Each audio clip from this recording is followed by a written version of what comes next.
আজকে আমরা একটা নতুন জিনিস শিখবো। এই যে সাদা কাগজ সবাই রাখছো না? সবাই উঁচু করো তো, সাদা কাগজটা উঁচু করো। হ্যাঁ, করেছো? এখন সবাই কাগজটা সম্পর্কে বলো তো, কাগজটা কেমন? একজন একজন বলো। তুমি বলো তো বাবা, এই কাগজটা কেমন? কেমন কাগজটা? সুন্দর আর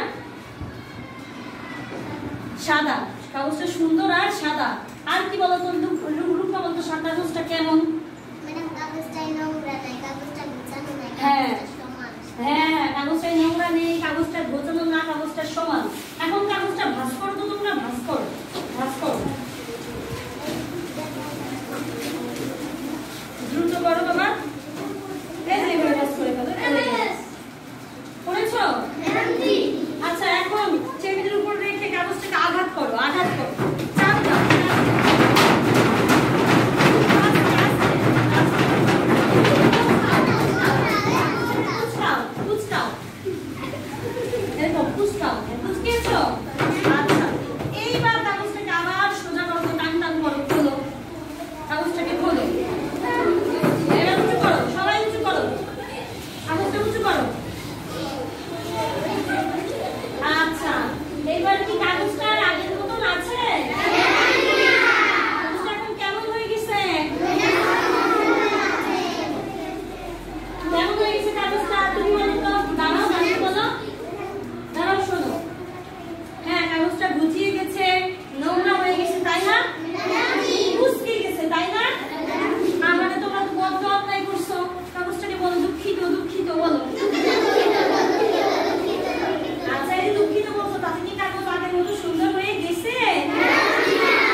তারপর বাসায় প্রতিবেশীদের কিংবা রাস্তাঘাটে কাউকে যদি খেপাও, গালি দাও, তাহলে কি হয় জানো? এই কাগজটা যেরকম নষ্ট হয়ে গেছে, বুঝতে গেছে, তার সেও মনে ব্যথা পায়, মনে খুব কষ্ট পায়।